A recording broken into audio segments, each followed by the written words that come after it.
Well, good morning, Bobby Lee here from Hurricane Creek Farms. As you can see, we've got a beautiful day already upon us. A little cool this morning, but it's gonna warm up.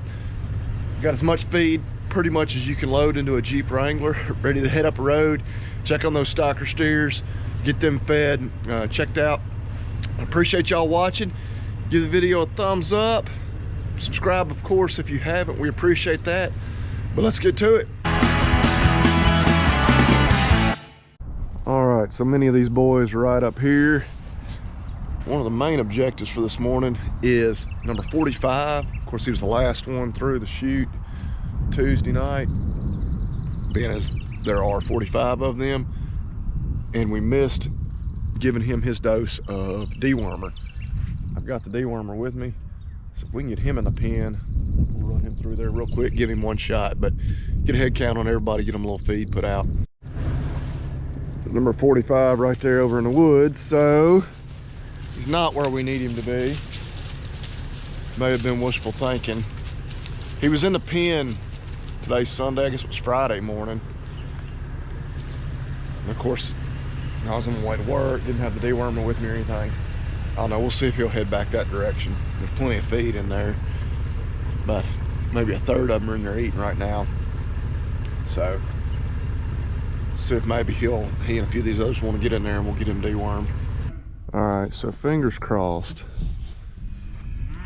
He's in one of these. He's one of these that's coming up right now. We'll be able to get him in there and kind of get this done. In fact, I may go ahead and pull off, get out of here so the rest of them will come up in there maybe. Now the moment of truth, we'll see if he came in. None of these are him. There's about 7 or 8 of them back there. If he's one of them, it's a lost cause. So hopefully he's one of the few that snuck in here while I was too far away to look at numbers. No such luck. He's apparently one of the 7 or 8 that didn't come up here at all, of course. So he was in here 2-3 days ago. One of the few that was coming in and eating there at first, so they're fickle. Yeah, probably just gonna have to wait and accomplish this some other day. All right, there he is right there. Go on, go towards that pen. Oh, what are the odds? What are the odds that he'll make a right-hand turn and go in there? A little cough from him there. Looky there. Looky there. We must be living right. I was pretty confident because I went ahead and even grabbed that out of the cup holder. So now I just need to get him in there and run him through that chute. Things are really going pretty decent right now, so I'm expecting it to go wrong at any point. We're able to run him in here by himself. Go on, buddy. Go on, buddy. There you go. There you go. There you go. Going down that alleyway. All right. Come on in, buddy. I know. Walk past him. He goes forward. Okay. I was able to do that one-handed. Step on up there. Auto missed him. And then it got him. Which, so I give him this quick shot.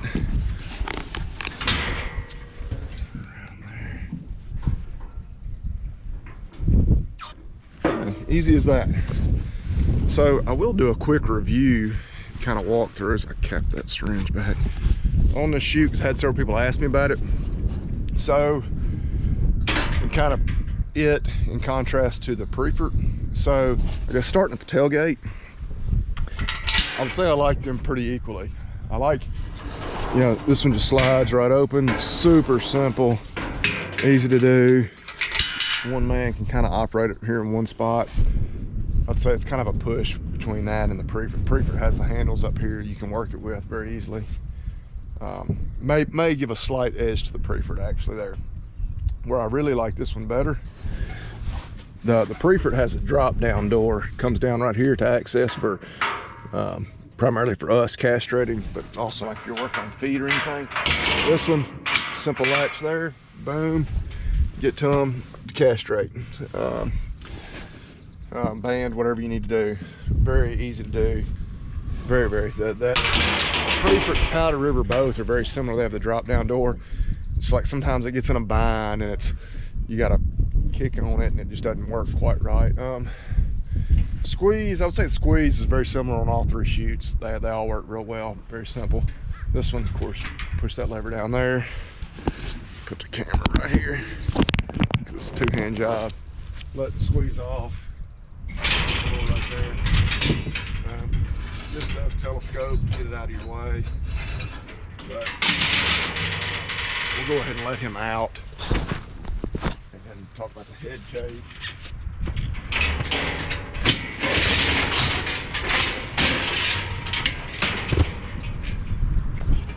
For a split second there, I was like, did I do everything to him that needed to be done? Which was just the deworming. Because that was a mistake we made the other night. I think my brother, like 2 seconds after he walks out the shoes, like, you didn't deworm him. It's like, you're right, I didn't. But that was all created because the dosing gun quit working as we were running low. But yeah, this style automatic head catch, I do like. As you just saw on him, it's not perfect in some terms of, they will hit it, and sometimes it won't catch if they don't hit it just right. Of course, you can adjust on it and probably make that, improve it a good bit.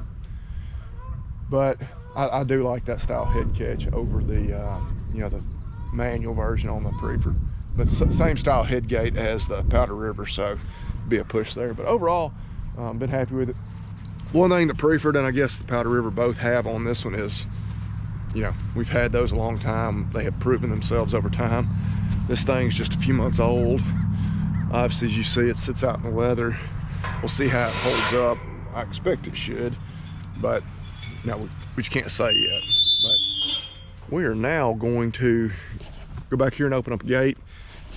Maybe I'll appreciate not a lot of grass still in here for them. That was kind of the last thing I wanted to do before I let them out of this pasture.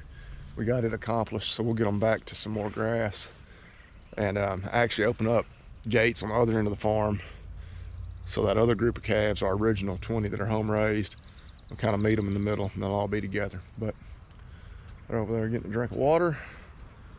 We're gonna go open up some gates. Got some feed put out in these bunks in this pasture. This is kind of the middle central pasture on this place. We have 20 calves in that one. Just came out of that one with those. You can see we've got pretty good grazing in here. Got a bunch of this rye we had scattered. Some of these bare spots. Boy, you wish the whole place looked like that. But a bunch of clover too. Fescue, but we're gonna ride down here and open the gate. Feel pretty confident I can get those 20 calves to follow me just about anywhere. They're just a little more trained, having been home raised. But yeah, beautiful day. I'm about to have to come out of this jacket. Starting to warm up. Calves are over here on this next ridge. They're not sure. They're like, man, our feed bunks are back this way. Why are you over there hollering at us? But you can see this pasture is still in real good shape. Fescue and clover coming up good there. Still plenty of grazing in here. This is the biggest pasture on the place, probably the best pasture on the place. But we'll kind of move them just again so they can meet this other group in the middle. Have them all bunched up in one group. It'll make my mornings go a lot faster and smoother when I'm only having to check them as one bunch rather than two. But they're starting to come this way. Come on, babies. Come on. There we come. We'll get them. Move just over down through that gate there. They just refused to come through the gate until I got back in the Jeep, drove back through, and then let them follow me. Just fickle animals. Come on, babies. Yeah, that's a sack. Yeah, I tried using the mineral sacks that we carry feed in. I was like, surely they're gonna see that. They've seen those every day the last just months full of feed. But now that still wasn't enough to entice them until I got back in the Jeep. But just something less threatening about the vehicle than a person on foot. Are you kidding me?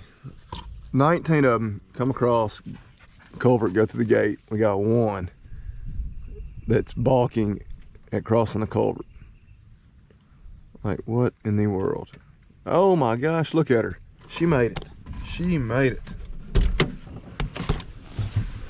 What a brave little heifer that is. Sometimes the funniest little things will make them balk. But yeah, I'll admit the culvert's not in the greatest shape, but drive the Jeep back and forth across it, even the tractor. But we do have a problem, as you can see, water washing coming down through here. There's a ridge right here, and we've got this ditch, of course, drains from up that way. And then there's a ditch right over there that she's about to have to cross again, runs down through there. Kind of splits, you know, ditch on either side of this little holler, as we call them here in the South. But the water, as it comes down through here, it decides, oh, let's cut across through here. It comes right under the gate, and it's not a major problem yet, but it's gonna trend that direction. So I don't know. I'm no water engineer, environmental engineer. I don't know what kind of expert I would need, but I would say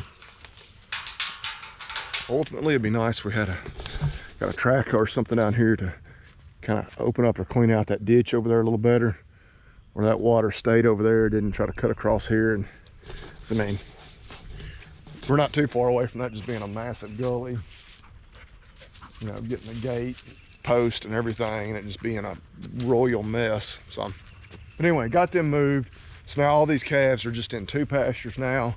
If they'll ever all join up together, we'll try to keep them like that really the rest of the year.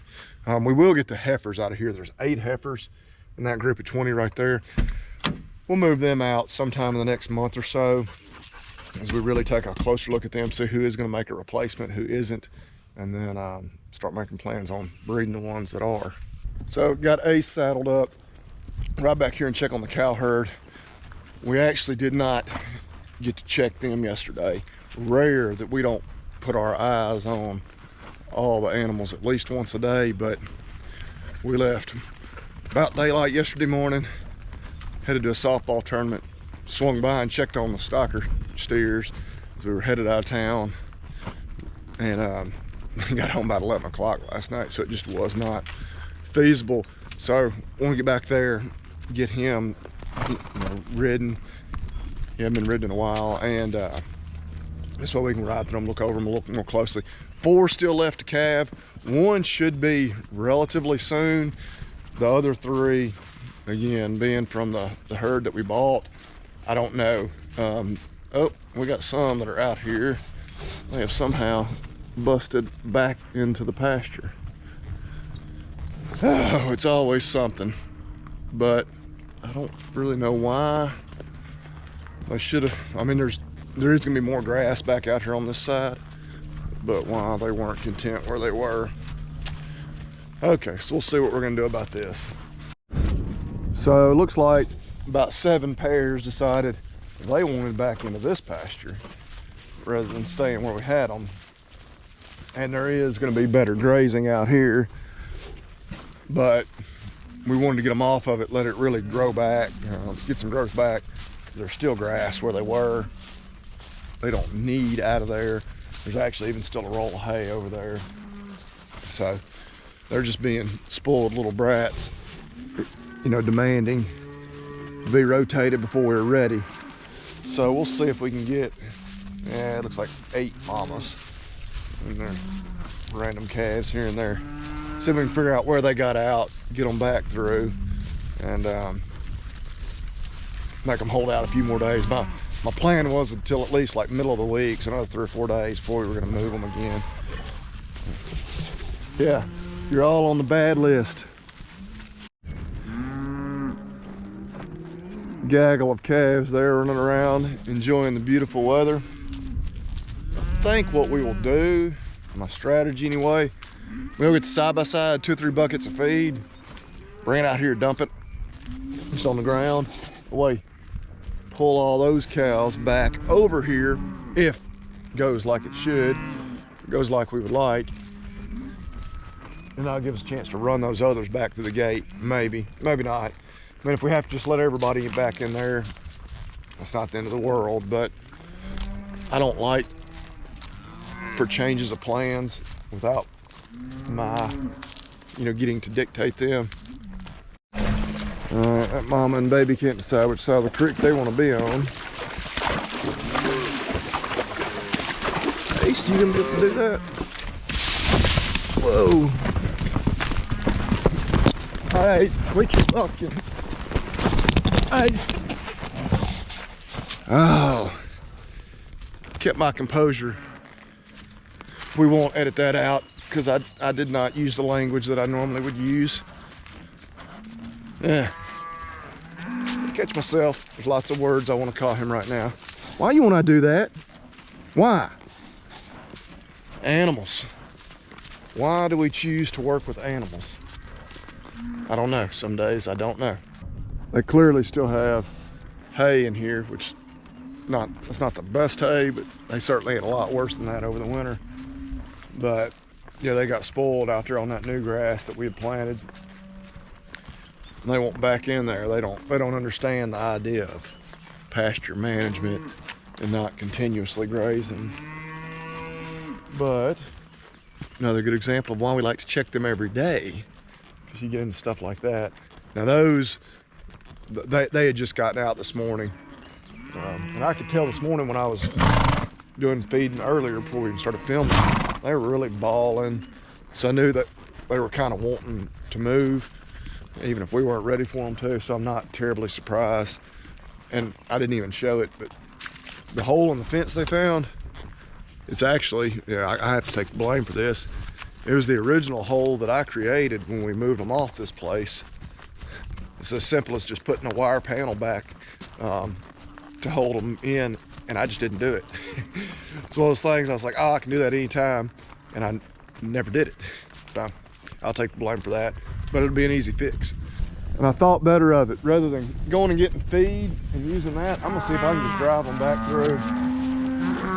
One black cow, two black cows that got out. One of them, number 503, is the one, if you've been watching a while, with a problem about getting out last fall. So one thing about her, she is always one of the first ones. She knows right where the hole is. She's going right back to it. So we'll funnel them back down that way. And I think we might get them back through without having to go the trouble of getting the feed. Yeah, seems silly to give them feed as a semi-reward for their bad behavior. Y'all get, hip, let's go. Nope, you're the problem cow right there. Yeah, this biggest black one closest to us. Go on, see those three and kind of know where to go. Y'all go on and follow them. Hip. Nope.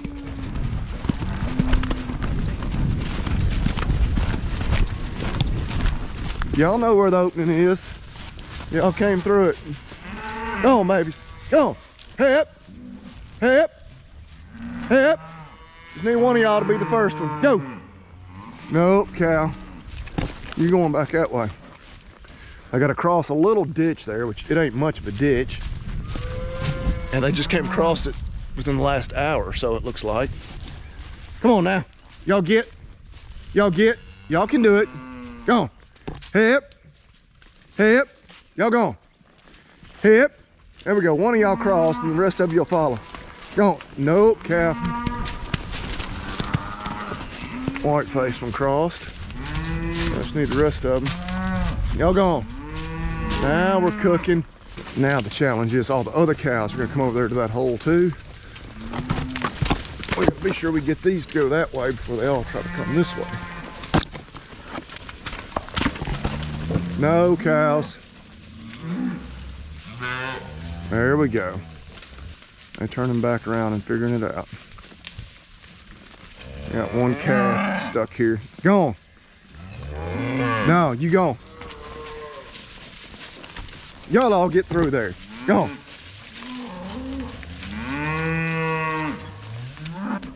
All right, so that little minor crisis was actually solved easier than I even anticipated. They knew right where they had gotten out, went right back to it. Now we got to ask ourselves, what are the odds? Because they're all on this fence, wanting to be out here rather than over there. And I don't blame them in a way. But again, we're gonna kind of baby this grass that's just been planted. So, but get back up to the house, get some other chores done. But that may just about wrap it up for this one. We got some gardening I'm gonna do this afternoon. Got a t-ball practice today, things like that. There's some family time this afternoon. But be watching tomorrow, getting more stocker steers in. Bulk of them going to my brother's place. Hoping they send a few more than just what he wants. There's that many available and they can get that many on the truck that way. Because we would like to have 5 to 10 more to put on our farm. Ace. I can't blame him too much. He hadn't been ridden in a while, but he is all kinds of cutting up, throwing his head. But anyway, again, appreciate y'all tuning in. Keep tuning back in. We'll be working some more calves, going through them. May try to go through a few more of the details of everything we're doing this go around, because we were so busy in that last video trying to get it done before dark. We didn't get a lot of time to really discuss details. But appreciate y'all watching. Check back in with us later on this week. Y'all remember, eat beef and God bless.